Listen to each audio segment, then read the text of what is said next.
Bonjour à tous, aujourd'hui nous allons réaliser une recette un peu festive. Et oui, à chaque célébration est souvent associé un ou plusieurs plats. Et les Chinois ont pour habitude de célébrer les débuts des saisons. Et pour compter ces saisons, ils ont un calendrier très précis qui divise l'année en 24 périodes de 2 semaines en fonction de la position du soleil dans le ciel. Et le Lichuan est le début de ce calendrier qui tombe autour du 3 et du 5 février.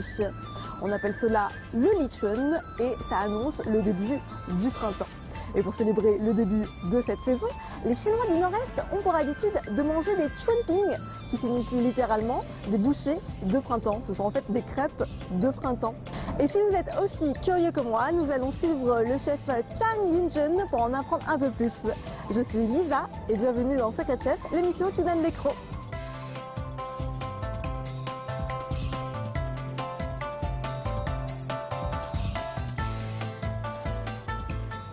Bonjour chef. Bonjour. Nous allons réaliser les crêpes du printemps, c'est bien ça? Tout à fait. En France, nous faisons également des crêpes à la maison. Alors, quelle est la différence entre nos crêpes et les crêpes du printemps? Les crêpes du printemps ne sont pas sucrées comme les crêpes françaises. Elles n'ont pas de goût particulier, car elles se mangent accompagnées de garnitures. Si on mange une crêpe sucrée avec du salé, ce n'est pas adapté. Et qu'est-ce qu'il nous faut comme ingrédient? De la farine à pain. On est obligé d'utiliser ce type de farine. Oui, car elle rend la pâte plus consistante.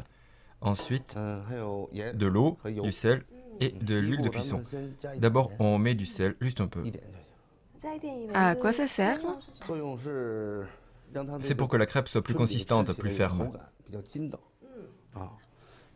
Pour que ça ne colle pas aux mains, nous allons utiliser un rouleau à pâtisserie pour préparer la pâte. Et on utilise bien de l'eau tiède, c'est ça? Oui, de l'eau tiède, car l'eau froide rendra la pâte dure. Il faut respecter un dosage. 500 g de farine pour 300 centilitres d'eau. D'habitude, on pétrit directement à la main. Oui, mais comme ça, la pâte ne colle pas aux mains. Regarde, elles sont propres. Oui, à la maison, nous pouvons aussi utiliser cette technique secrète. Oui, c'est une bonne astuce. Il faut la pétrir jusqu'à obtenir quelle consistance? Il faut que la pâte soit bien mélangée. Et ensuite, il faut la laisser reposer environ 20 minutes. Et pourquoi faut-il la laisser reposer? C'est pour que la pâte soit bien homogène et qu'il n'y ait pas de grumeaux. Je vois. Ça a l'air d'être une pâte assez ferme. Nous n'avons pas ajouté beaucoup d'eau pour que la consistance soit un peu plus élastique. Bon, la pâte est maintenant bien pétrie. Super. On va laisser reposer 20 minutes. On la couvre. On peut maintenant faire reposer la pâte. Oui, regarde, c'est bien là. Ok, Commençons à cuire la crêpe. super. On met un peu de farine sur la planche pour éviter que ça colle. On met la pâte sur la planche. Et combien de crêpes peut-on faire avec cette pâte? Beaucoup.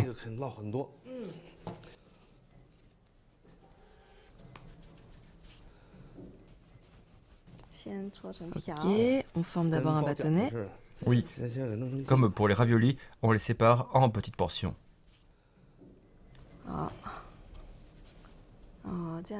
Ok, on presse à la main. Oui, ensuite, on enduit d'huile de cuisson.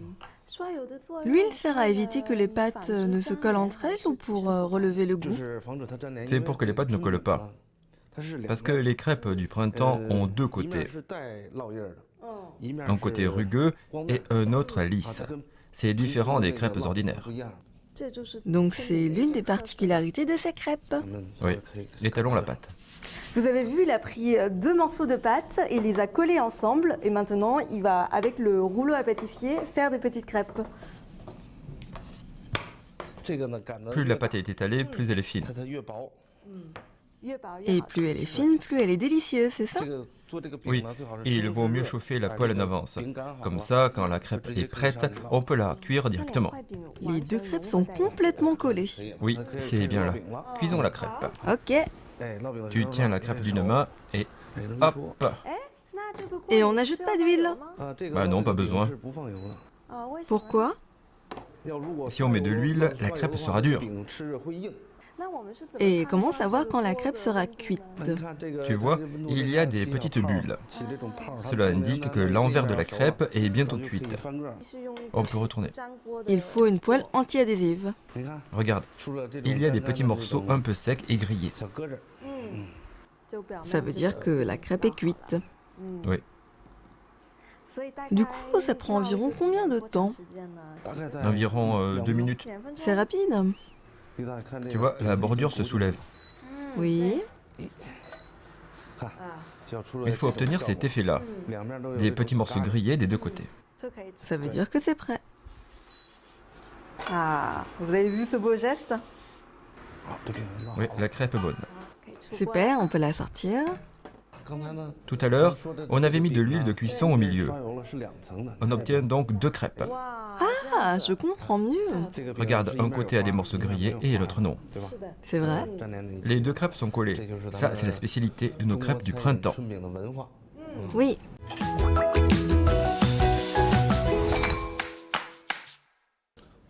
Les crêpes sont prêtes. La prochaine étape consiste à réaliser des garnitures de crêpes du printemps. Le porc émincé à la sauce épaisse, par exemple. Ces ingrédients traditionnels étaient le poireau et la peau de tofu frais. Et pour cuisiner de bons repas équilibrés, j'ajoutais des légumes selon les goûts des clients. Aujourd'hui, certains jeunes n'aiment pas le goût du poireau. Ils préfèrent les pommes de terre effilées, le chou rouge, la chicorée endive, la coriandre. Chacun peut choisir selon ses goûts. Je mange ce que j'aime. C'est une recette originale. Je te présente d'abord les ingrédients principaux. L'émincé de porc. C'est du filet. C'est parce que le filet est maigre et délicieux. On va le mariner. Une demi-cuillère de sel, la même dose d'essence de poulet, un peu moins de sucre. Ces 3 assaisonnements suffisent. Oui, on ajoute un blanc d'œuf. On peut garder le jaune pour d'autres plats. Oui, et on ajoute de la fécule. Toujours dans le sens des aiguilles d'une montre.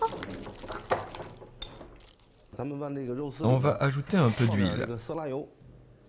C'est pour que les émincés de porc soient plus glissants. Et comme ça, ils ne colleront pas. Alors on n'ajoutera pas d'huile tout à l'heure. On en mettra un peu. Bon, le porc émincé est bien mariné. Ok. Tout d'abord, on fait revenir les émincés.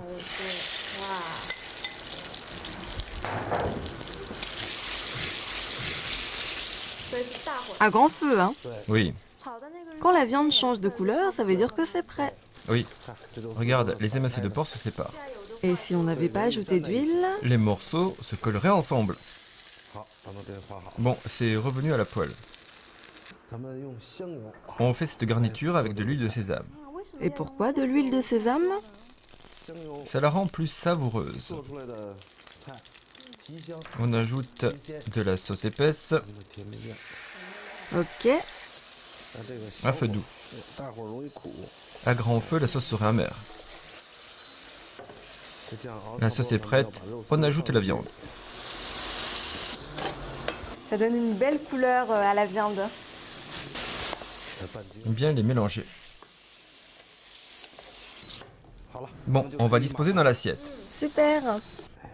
Je dépose la viande au milieu.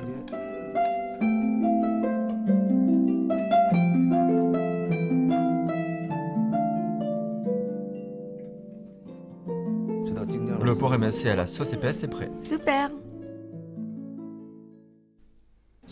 Ensuite, on va faire un sauté de légumes. C'est une recette indispensable pour les crêpes du printemps. C'est nourrissant. Il y a des pousses de soja, des ciboulettes chinoises, du filet de porc, des vermicelles et des œufs. On fait sauter le tout, donc ça s'appelle un sauté de légumes. D'abord, on fait une omelette. Un peu d'huile. Oui.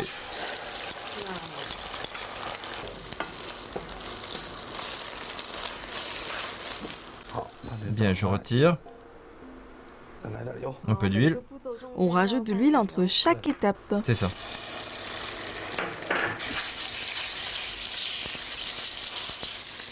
Et ce ne sera pas trop gras? Non, les vermicelles et les ciboulettes chinoises absorbent l'huile. On ajoute du poireau, de l'ail. Ça sent bon. C'est pour relever le goût.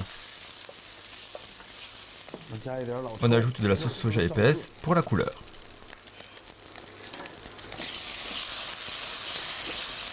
Des pousses de soja.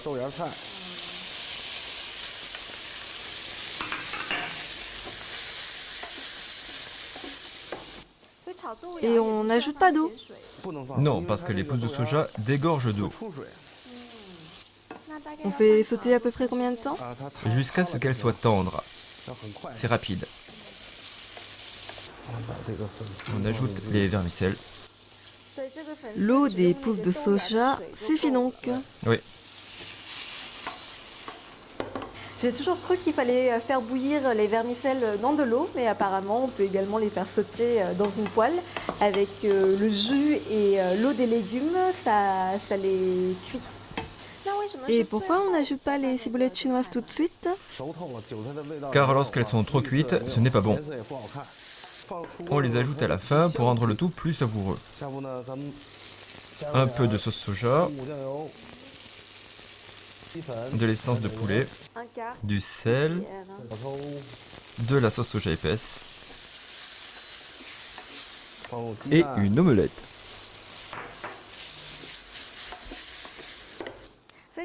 C'est facile à réaliser. On peut aisément le faire à la maison. Oui. On ajoute les ciboulettes chinoises. Très important de la rajouter en dernier. C'est vraiment très joli cette couleur. Oui. Bien, c'est fini. Super! Les deux plats que nous avons réalisés aujourd'hui pour les crêpes du printemps sont en fait assez simples à réaliser. J'espère que vous aurez l'occasion d'essayer chez vous. Vous ne trouvez pas que c'est une belle tradition que de célébrer le début des beaux jours? C'est également une bonne période pour les légumes qui profitent d'un temps d'ensoleillement un peu plus long. C'est également bien pour nous aussi. Alors, ça se mange de quelle façon? Des légumes, des vermicelles.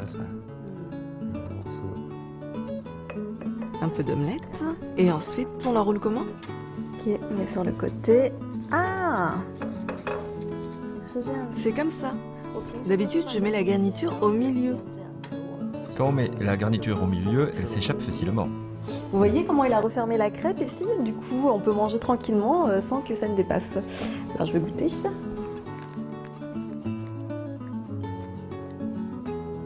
Je ne sais pas si vous avez remarqué, mais la galette est vraiment très très fine.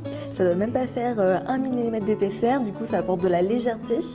Il y a également un peu de croquant qui est apporté par les pousses de soja. Et la ciboulette vient relever tout ça avec les petits vermicelles, il y a un petit goût salé. Puis l'œuf avec une petite touche de tendreté et de douceur. C'est vraiment comme une bouchée de printemps. C'est vraiment délicieux. Et on enroule le porc émincé à la sauce épaisse de la même façon. Laisse-moi t'en préparer une. On ajoute un peu de tout. Je peux essayer cette fois-ci? Mais bien sûr. On met la farce un peu sur le côté. Ensuite, on enroule un petit peu. Ensuite, si j'ai bien compris, il faut fermer et continuer à rouler. Alors, ça donne quoi? Très bien. Voilà, c'est pas si sorcier, regardez. C'est mieux roulé que le mien. Mais non, pas du tout. C'est un peu le même principe qu'un burritos en fait, sauf qu'on prépare la crêpe soi-même. La première bouchée, en général, il y a souvent de la crêpe, donc il faut vraiment avoir 2 bouchées pour pouvoir manger ce qu'il y a à l'intérieur. Première bouchée, il n'y a que de la crêpe. Je vais entamer la deuxième bouchée.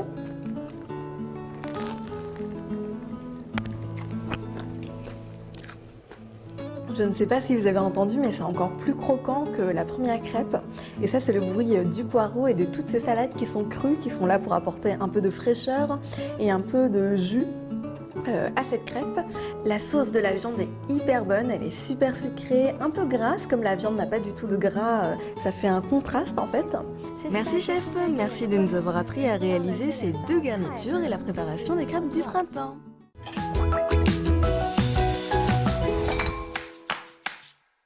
Bonjour à tous.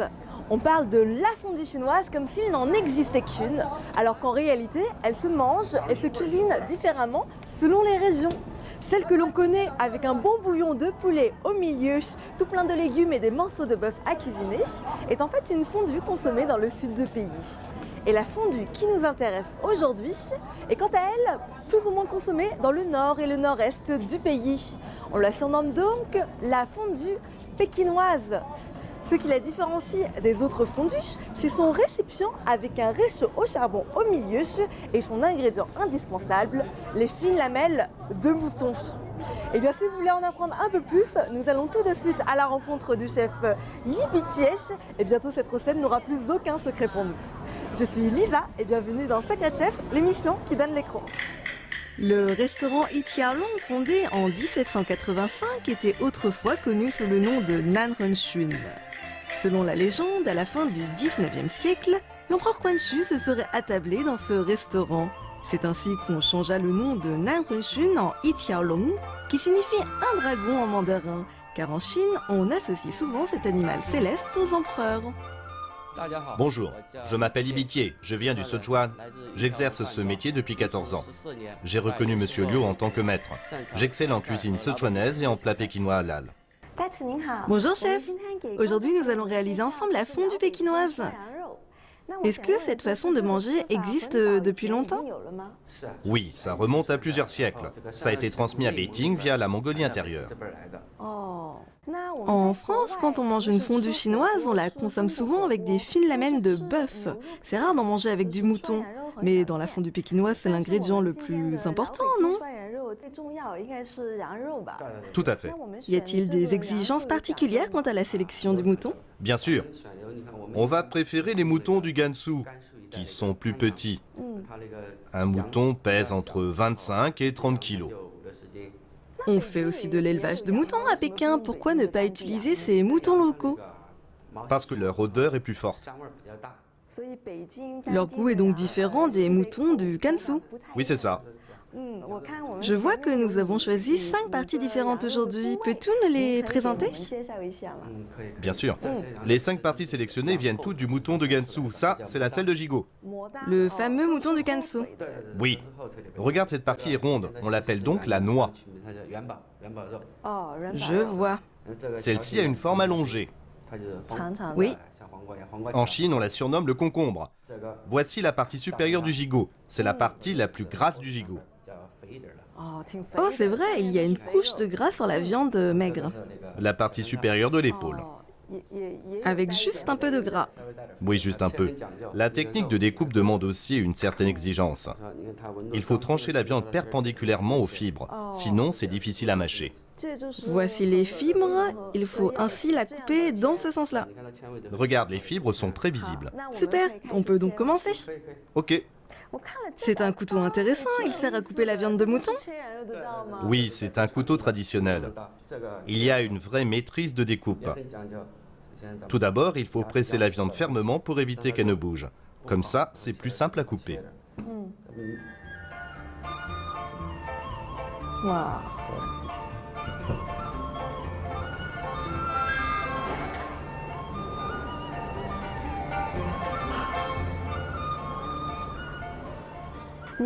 Et quelle est la technique? Tout d'abord, il faut couper la viande lentement et laisser la lamelle rouler. Je vois que tu ne coupes qu'à moitié, tu t'arrêtes et ensuite tu continues à couper. Il y a une raison particulière? Comme ça, la lamelle de mouton ne colle pas au couteau. Les lamelles ont-elles un calibre particulier? Elles mesurent 6 cm de long et ont une épaisseur de 2 mm. Peux-tu nous montrer une lamelle? La lamelle est tellement fine qu'elle a l'air transparente. Une fois bouillie, son goût en sera meilleur. Si la lamelle de mouton est trop épaisse, une fois bouillie, elle devient difficile à mâcher. Et ça t'a pris combien de temps pour maîtriser cette technique? Ça m'a pris 4 à 5 ans. 4 à 5 ans pour apprendre à découper des tranches de mouton, ça a l'air bien difficile. Au début, je n'étais pas habitué au couteau. Quand j'ai commencé à couper la viande, les lamelles étaient soit trop épaisses, soit elles ne tenaient pas. L'apprentissage a l'air très rigoureux. Pourquoi avoir choisi ce métier? Depuis tout jeune, j'aime cuisiner. Je suis fier de cuisiner des plats délicieux. Regardez, la viande est très fraîche, sa couleur est vive. Elle n'est pas aussi mouillée que la viande congelée. Elle se colle à l'assiette. Peut-on tourner l'assiette complètement? Ah oui, effectivement, ça ne tombe vraiment pas. La viande doit être super fraîche. Ok. La viande est prête. Maintenant, on peut la bouillir. Tu me montres comment faire? Bien sûr. Super. Voici donc le récipient dont je vous parlais tout à l'heure avec un réchaud au milieu. Nous avons mis du charbon. Nous pouvons maintenant l'utiliser. Chef, pourquoi on utilise un réchaud comme ça? Ah oui, ce réchaud en bronze est un symbole de la fondue pékinoise. Il a ses propres caractéristiques. Il se réchauffe rapidement, sa forme ressemble à une gourde. Le réchaud est grand, on peut y mettre plus de charbon de bois. Il chauffe donc plus longtemps. Et comment se mange la fondue pékinoise? Il faut d'abord enflammer le charbon au milieu et ajouter de l'eau. Après, on y ajoute quelques ingrédients. C'est quoi? Ce sont du ginseng du pauvre, des crevettes séchées, des champignons secs, des baies de goji, des petites jujubes séchées, des lamelles de gingembre et des lamelles de poireaux. Ce sont tous des ingrédients très savoureux. Et on a tout simplement ajouté de l'eau du robinet, c'est ça? Tout simplement. D'accord. Un peu de poireaux. Quelques lamelles de gingembre, des jujubes séchées, des champignons secs, du ginseng du pauvre, des crevettes séchées. Je vois un bol de sauce. C'est vraiment parfumé. C'est un mélange de pâte d'arachide et de pâte de sésame. On met des lamelles de mouton bouillies dans cette sauce. Et on la mange comme ça? Oui. Maintenant, je vais vous expliquer comment préparer cette sauce. D'abord, on ajoute 4 cuillères de pâte de sésame.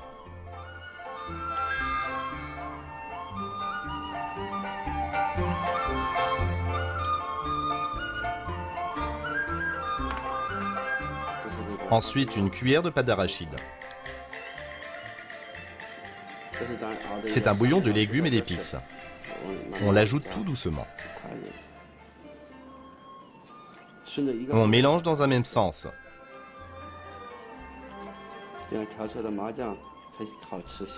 Sinon, il y aura des grumeaux et ce ne sera pas agréable en bouche.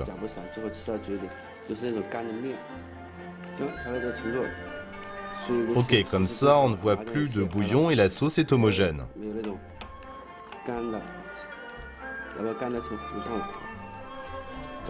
Le tofu fermenté, de la sauce de fleurs de ciboulette chinoise, un peu de glutamate,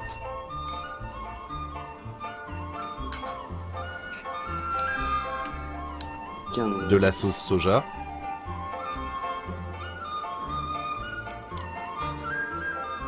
de l'huile de sésame et du vinaigre de riz.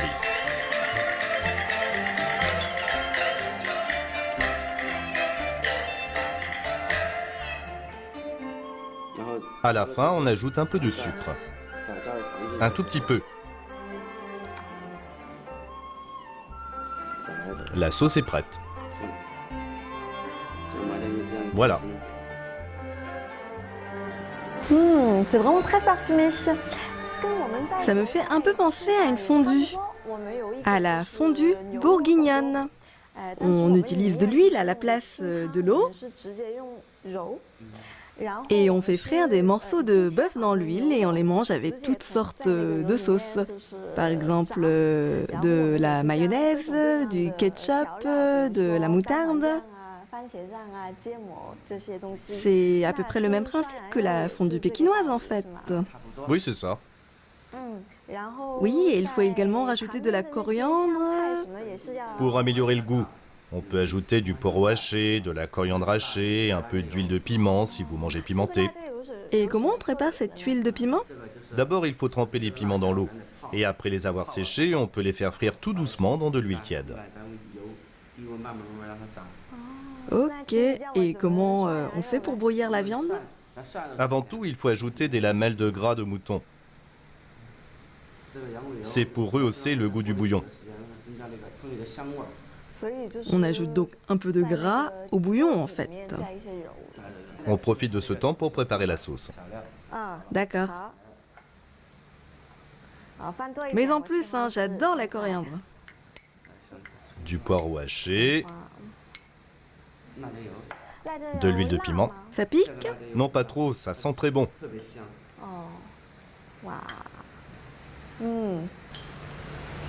Regardez-moi si ma préparation de sauce n'est pas magnifique. J'ai hâte de goûter. Je peux directement mettre la viande dans la sauce. Il faut d'abord bien mélanger. Bien mélanger. Alors, il faut mélanger. Comme ça, toutes les saveurs se mélangent ensemble. Je ne peux pas m'empêcher de goûter. C'est super parfumé, hyper riche en goût. On sent bien le sésame. Et même s'il y a seulement 20% de pâte de cacahuètes, on sent également les cacahuètes. C'est une version un peu allégée de notre beurre de cacahuètes, je dirais. Et la sauce pimentée est juste parfumée, en fait, elle ne pique même pas. Après avoir préparé la sauce, on peut bouillir la viande. Une lamelle de mouton. Dans le bouillon. Oui, On trempe combien de temps? 7 à 8 secondes. Il faut la bouger sans cesse pour que la viande cuise uniformément. En fait, lorsque la viande change de couleur, c'est que c'est bon. Il ne faut plus que ce soit rosé, en fait, ça devient gris, comme la couleur de la viande qui cuit. Je souffle un peu dessus parce que ça a l'air très, très chaud.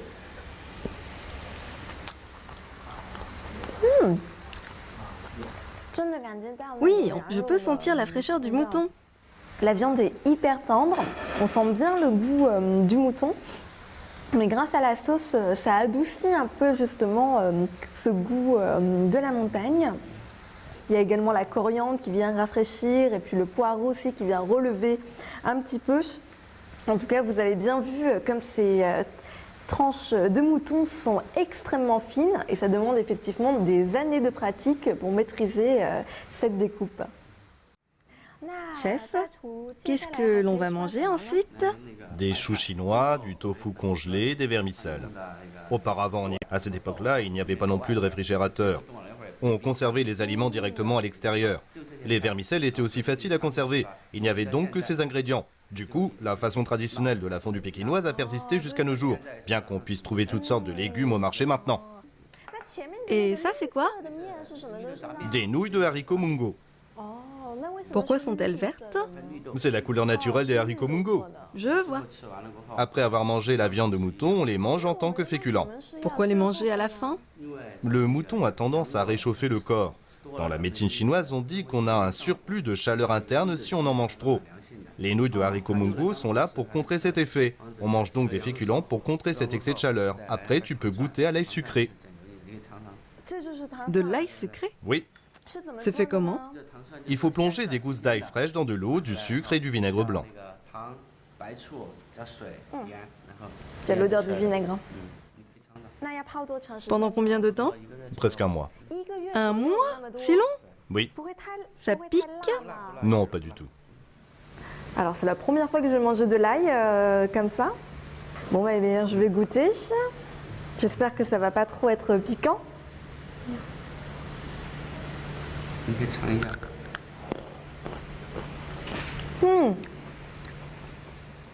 Oui, c'est un peu aigre-doux. C'est croquant, n'est-ce pas? On sent la saveur de l'ail, mais c'est très surprenant parce que je pensais que j'allais vraiment croquer dans de l'ail cru, alors qu'en fait la saveur n'est pas du tout piquante. Oui, c'est très bon. Bizarrement, même si c'est de l'ail, ça rafraîchit un peu la laine. C'est vraiment la qualité de la viande et de la sauce qui fait la richesse de ce plat.